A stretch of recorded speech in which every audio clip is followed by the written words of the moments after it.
Go through life telling everyone you're the baddest motherfucker there is. Sooner or later, someone's going to test you. You walk in the pub and you say, I'm the hardest man there is. Sooner or later, someone's going to fight you. Sooner or later.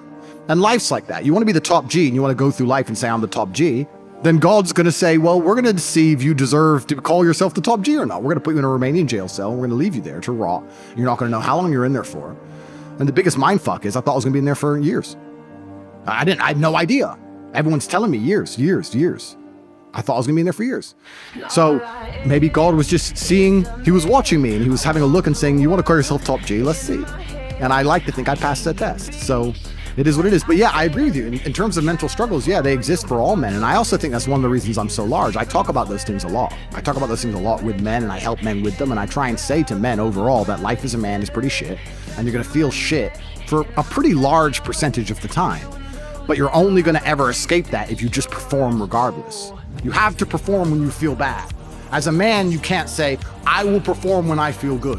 It doesn't work that way because our heads are too complicated and life's too complicated. There's too much on our shoulders and we have too much stress and too much pressure.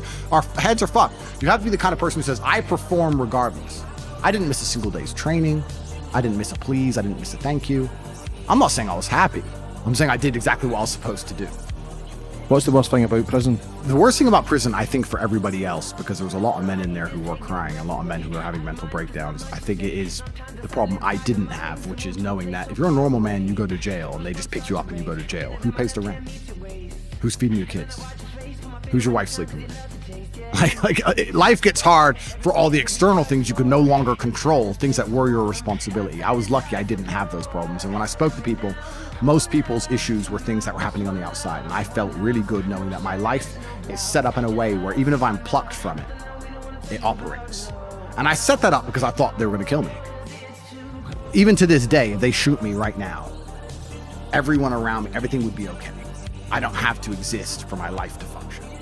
So that was fantastic about jail. The worst thing about jail, I mean, the cockroaches started off really bad, but after a few days, it's amazing how quickly you get used to cockroaches just in your bed. You're just like, oh, just kick them out the way. That was kind of bad. Not knowing when I'm going to get out, that was bad. Having my name slandered all around the world, that was bad. Not knowing how people are reacting to it. Like my first month in jail, I didn't know if people believed this garbage or not. I had no access to the internet. I didn't see anything. There was a lot about it that was hard, but I have to believe it's gonna make me a better person. Why else did I go? What did I go for? To waste 3 months? To stare at a wall for 3 months? Is that why I went to jail? No, I must have gone to jail to become a better person. I must have learned something. I have to self-analyze and find the lessons and pick it out. And I think a lot of people don't do that with all the bad situations in their life. Regardless of whether you went to jail or a woman left you or your business failed, whatever it is, you need to analyze the entire situation and say, okay, what can I learn? There's a big pile of shit here, but there must be a little bit of gold inside. So I've just tried to look at it as a massive learning experience, and perhaps that's a coping mechanism, but I've found a lot of lessons which I'm implementing, and there's a very strong chance they're going to put me back. Not because I'm guilty, because I haven't done anything wrong, but because I'm currently in the middle of a judicial system. I'm in the judicial system of a country. I don't truly understand the language. I don't understand the judicial system. I don't understand the charges against me. I don't understand how any of this can be legal. I don't understand where it's come from. I don't understand the evidence they believe they have.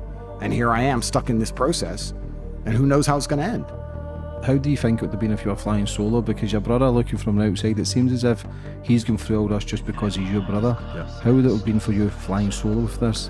Yeah, I mean, having my brother there was definitely comforting. He was glad he was there because we're a team. That's the thing about me and him. He was like, no, if you go to jail, I go to jail. Right or die. Yeah, 100%. He was like, I'd be furious if you put you in jail by yourself. So that was nice to have him there. And for sure, he's been tied up in all this garbage purely because he's my brother. That's true. It's kind of good to know that even the Matrix see us as a team, not just us see each other as a team, which is kind of nice. But yeah, I'm not really too philosophical about it. It's kind of, I don't want to say, it's not very often in my life because I'm the kind of person who tries to prepare the very best, and I'm a hard worker and I'm extremely diligent, and I like to make sure that everything is organized and I need to do my best to influence the outcome in the best possible way, etc. But this is probably the first time in a long time I'm in a situation where it's pretty much it is what it is, right? It is what it is. If the legal system is fair, and if Romania does what I believe it will do, because I love this country, which is analyze the evidence and give me a fair judgment, I will walk. If this is a Matrix attack, I'm going to jail no matter what. Doesn't matter what I say, doesn't matter what evidence I show. I'm going to jail. So what can I do? It is what it is.